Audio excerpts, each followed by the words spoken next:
मैं एक बार और जन्म लेना चाहती हूँ, उसके बाद ही मुक्ति या फिर मोक्ष के लिए ट्राई करूँगी। एक कमेंट।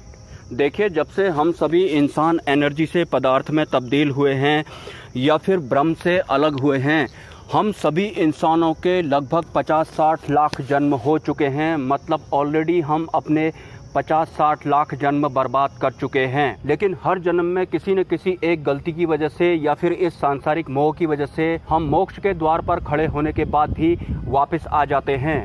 वैसे क्या फ़र्क पड़ता है, 50-60 लाख जन्म तो हमारे ऑलरेडी बर्बाद हो चुके हैं, 2-4 जन्म और बर्बाद हो जाएंगे, जैसा कि आपने कमेंट किया कि मैं एक और जन्म लेना चाहती हूँ।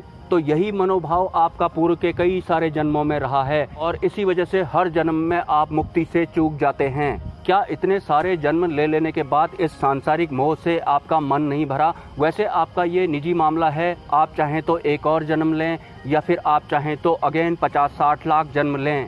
एक कमेंट और मुझे आया था कि 10 साल पहले मैंने भगवान शिव से एक सवाल पूछा था, लेकिन वो मेरे सवाल का सटीक जवाब नहीं दे पाए, मुझे तृप्त नहीं कर पाए।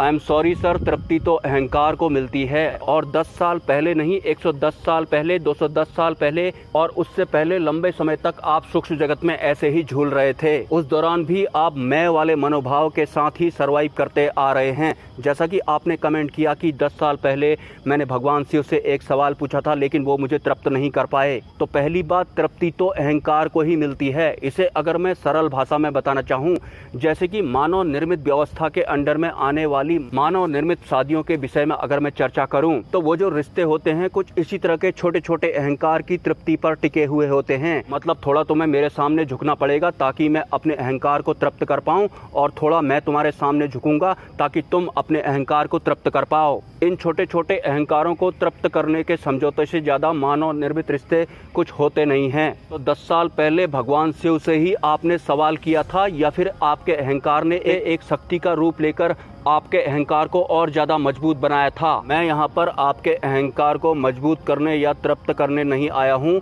मैं यहाँ आपके अहंकार को डायरेक्ट गोली ही मार डालूंगा। तो आपके अहंकार ने जो एक शक्ति का रूप ले लिया है और अब वो आपको एक पावरफुल मैं बना चुका है। तो सबसे पहले आपको आपके इस अहंकार के ऊपर जीत प्राप्त करनी होगी। मतलब आपको परमार्थ के मार्ग पे चलना होगा, उसके बाद जाकर कहीं आपका अंतकरण स्वच्छ हो पाएगा। एक और कमेंट मुझे आया था कि साईं बाबा की सीक्रेट फोर्स के बारे में बताएं। क्या आपने ऐसी फिल्म देखी है जिसमें एक लड़का विदेश में कोई बिजनेस करने के लिए अपनी माँ को इंडिया में छोड़कर ही चला जाता है और उसके बाद एक बहरूपिया या फिर एक डुप्लीकेट उसके इंडिया वाले घर में जाकर उसकी माँ से या फिर उसके बाप से संपत्ति के कागजातों में हस्ताक्षर करवा के पूरी की पूरी संपत्ति ही हड़प लेता है और 1 साल बाद जो ओरिजिनल बेटा होता है वो इंडिया वापस आता है और उस डुप्लीकेट यानी कि बहरूपिये को मार डालता है। लेकिन रियल लाइफ में ऐसा नहीं होता है। तो जो रियल साईं बाबा थे, एक पाखंडी या फिर एक बहरूपिये ने उनके अस्तित्व पर कब्जा कर लिया था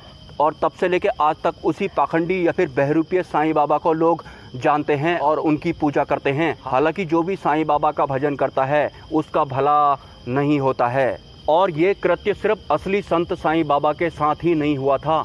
जो बुद्ध हैं, जिन्हें कि गौतम बुद्ध बोला जाता है, जो असली बुद्ध हैं, उनके अस्तित्व को भी जो ये अध्यात्म का कारोबार करते हैं या फिर जो स्पिरिचुअलिटी को एक तरह का बिजनेस बना देते हैं, उन बुद्धों ने असली गौतम बुद्ध के अस्तित्व पर कब्जा किया था। जबकि जो रियल बुद्ध पुरुष थे उनका असली नाम गौतम है भी नहीं, उनका असली नाम कुछ और है, इस वक्त मुझे याद नहीं आ रहा है। लेकिन एक बात तो क्लियर है, जो भी सिद्ध पुरुष होते हैं या फिर बुद्ध पुरुष होते हैं, उनके ही जो अनुयायी होते हैं या जो चेले चपाटे होते हैं, एक दिन वो उनकी कुर्सी हड़पने के लिए उनकी ही हत्या वगैरह कर देते हैं। और ऐसा रियल लाइफ में भी होता है। जो ये मंदिरों में साधु बाबा बैठे हुए होते हैं, इनकी कुर्सी हड़पने के लिए इनके ही शिष्य द्वारा इनका काम तमाम भी कर दिया जाता है। और एक कमेंट मुझे बार बार आता है, वीडियो में इतने सारे कट क्यों होते हैं? तो ये जो मानव निर्मित व्यवस्थाओं की कर्कश भरी आवाज होती है, ये जितना मुझे चुभती है उससे भी ज्यादा ये सूक्ष्म जगत की व्यवस्थाओं को चुभती है। तो इन कर्कश भरी मानव निर्मित आवाजों को इग्नोर करने के लिए ही मेरे वीडियोज में बार बार कट होते हैं,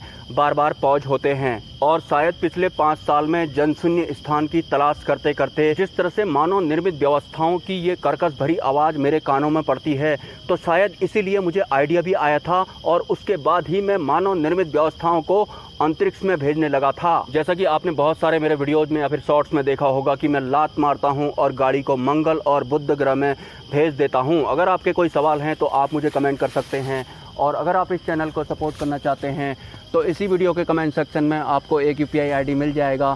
स्वेच्छा से आप सपोर्ट कर सकते हैं, कोई ज़बरदस्ती नहीं है। मिलते हैं नेक्स्ट वीडियो में। ब्रह्मा, विष्णु, महेश, जय मां पराशक्ति।